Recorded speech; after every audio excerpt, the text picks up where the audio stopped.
Ya, kita kenal Harold di Laswell, ya, model komunikasi Harold di Laswell. Kita mengenal umpama Shannon and Wafer, ya. Kemudian kita mengenal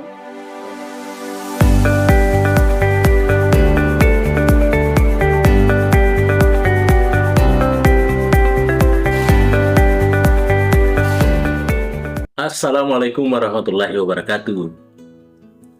Para pemirsaku dimanapun berada, terima kasih atas segala atensinya sudah menonton channel YouTube kita terkait dengan fenomena-fenomena komunikasi yang kita beri nama Mr. Koronis, komunikasi romantis dan humanis. Baik para pemirsaku dimanapun berada, tentu saya pahami bahwa kita dalam keadaan tentunya suasana sibuk ya, karena ingin atau mengharapkan target-target kita yang tentunya terpenuhi dalam setiap harinya, dalam setiap detak waktu tentunya. Dan saya yakin tentunya bukan hanya itu saja, tidak sekadar itu, tapi itu adalah bagian dari memanage waktu dengan baik. Iya, saya percaya itu kepada para pemirsaku sekalian, dapat memanage waktu sebaik-baiknya, sehingga semuanya dapat tersentuh, semuanya dapat terlaksana sesuai harapan-harapan kita. Iya, walaupun ujung-ujungnya nanti ada harapan-harapan yang kadangkala kita cintai, tetapi tidak tersampaikan.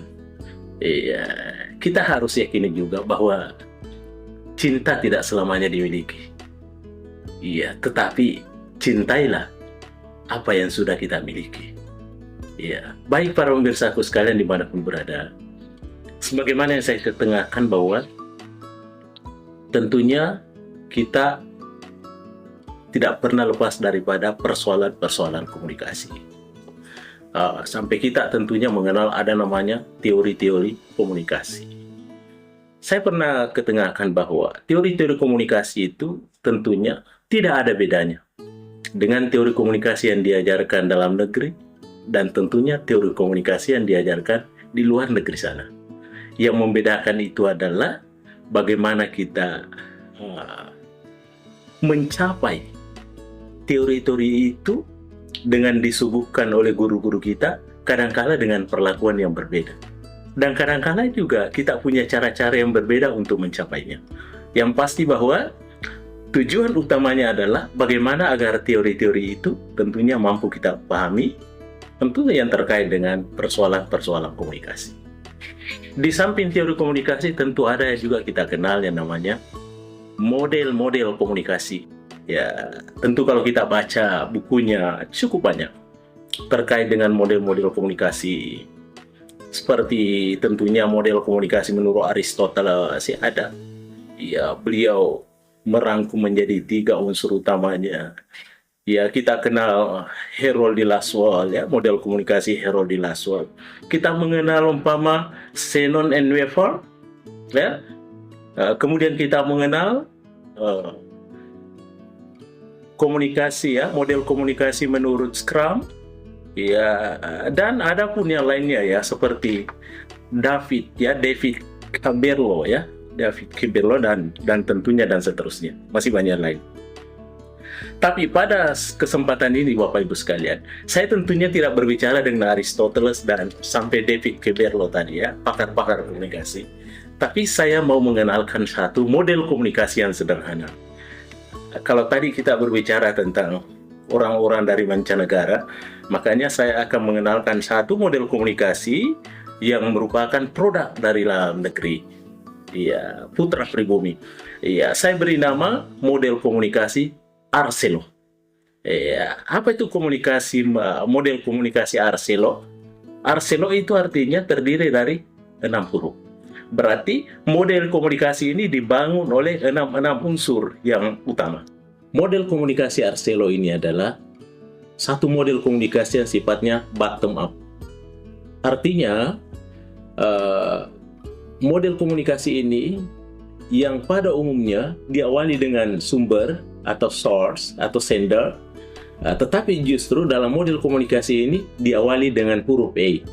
Iya, yang disebut dengan attention. Iya, apa itu attention atau perhatian? Perhatian yang dimaksud di sini adalah tentu bukan hanya perhatian dari segi source, sumber atau komunikator, tetapi perhatian juga dari komunikan atau audiens. Dua-duanya harus ada perhatian yang baik untuk terjalinnya komunikasi yang baik. Makanya di dalam model komunikasi ini diawali dengan perhatian. Perhatian adalah perhatian kedua-duanya. Baik audiensnya harus penuh perhatian supaya dapat menerima yang baik. Komunikatornya juga harus penuh perhatian yang baik supaya dia dapat menjelaskan dengan baik. Sehingga harapan-harapan komunikasi tentunya dapat tercapai secara efektif. Itulah makna attention di dalam ini. Sehingga dengan demikian, attention itu dia merupakan satu filter pertama ya dalam proses komunikasi. Ya, makanya dua-duanya harus disiapkan, dua-duanya harus maksimal. Ya, baik komunikator maupun komunikan atau audiens, dua-duanya harus penuh perhatian yang maksimal. Iya. Kemudian kedua, receiver. Ya, receiver itu artinya penerima. Ya, penerima tentunya di sini dapat saya bedakan antara penerima dengan audiens. Ya, kalau audiens itu adalah kelompok yang lebih luas, kelompok pembaca, kelompok pendengar, atau kelompok penonton yang dituju oleh komunikator. Tetapi kalau receiver, penerima adalah tentunya dia ada dalam skop yang lebih kecil. Penerima adalah artinya orang-orang yang ada di depan komunikator itu berperan aktif dalam proses komunikasi. Ketika disampaikan sesuatu pesan, ujung-ujungnya terjadi sebuah feedback. Ada konfirmasi, ada feedback, atau ada penguatan atau reinforcement. Itulah disebut dengan penerima. Sehingga dengan demikian, antara receiver dan audiens, tentu audiens lebih luas. Receiver itu sudah mengecil. Itu yang kedua. Kemudian yang ketiga, ada sender, ya, ada pengirim tentunya. Ya, pengirim tentunya di sini adalah yang bertindak sebagai komunikator.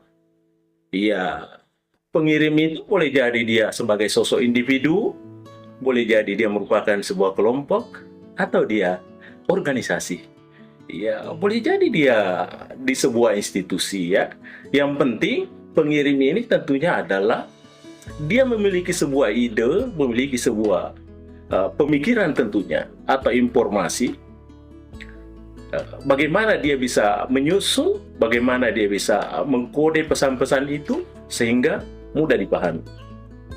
Apakah dikemas dalam bentuk kata-kata, dikemas dalam bentuk gambar, ya, atau dikemas dalam bentuk isyarat-isyarat sehingga pihak receiver dan pihak audiens dapat menerimanya dengan baik.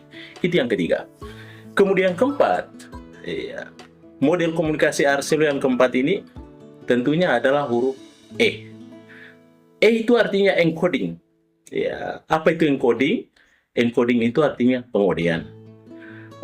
Maksud saya di sini adalah bagaimana proses ide-ide yang ditampilkan itu atau pemikiran yang ditampilkan itu dapat diubah, dapat dikode menjadi sebuah simbol-simbol sehingga mudah dipahami. Ya. Sehingga disinilah perlunya namanya encoding. Ya, sebab kadang-kala orang kalau hanya diutarakan sifatnya ide atau pemikiran, kadang-kala dia tidak semudah itu langsung pahami. Tapi ketika diberikan satu kode-kode atau simbol-simbol, maka dia lebih mudah memahaminya. Disinilah fungsi encoding atau pengodean. Itu yang keempat. Kemudian yang kelima adalah huruf L. Apa itu L? L-nya adalah lokus. Apa itu lokus para pemirsa sekalian?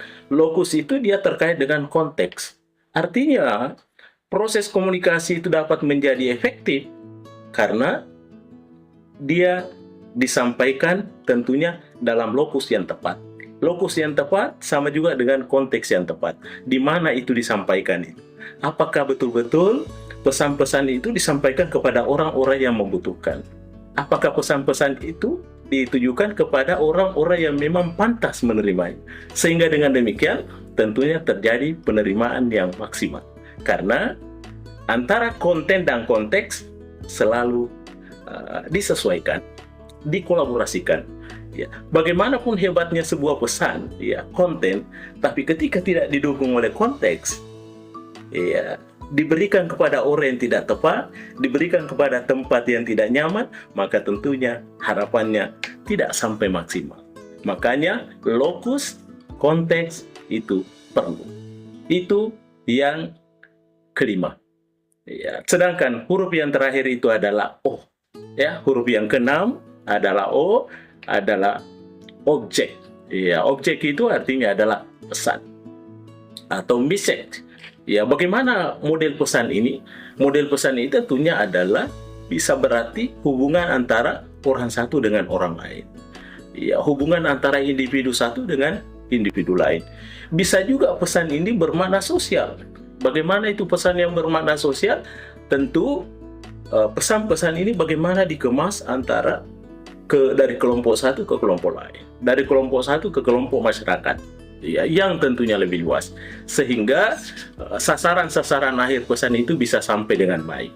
Makanya pesan yang merupakan objek daripada komunikasi itu adalah sesuatu yang urgent, sesuatu yang penting juga.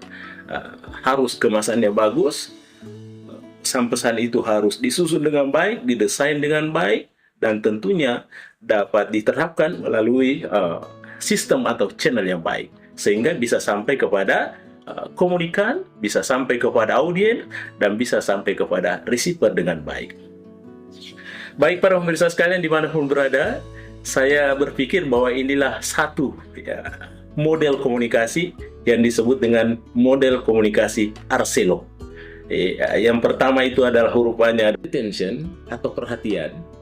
Yang kemudian huruf R-nya adalah receiver, dan huruf S-nya yang ketiga adalah sender, dan huruf yang keempatnya E adalah encoding, dan huruf yang kelima L-nya adalah locus, dan huruf yang keenam adalah O, yaitu objek atau pesan. Baik para pemirsa sekalian dimanapun berada, terima kasih atas segala atensinya. Mudah-mudahan ada manfaatnya kepada diri saya maupun kepada para pemirsa sekalian. Mr. Koronis mengundurkan diri. Assalamualaikum warahmatullahi wabarakatuh. Mr. Koronis. Halo guys.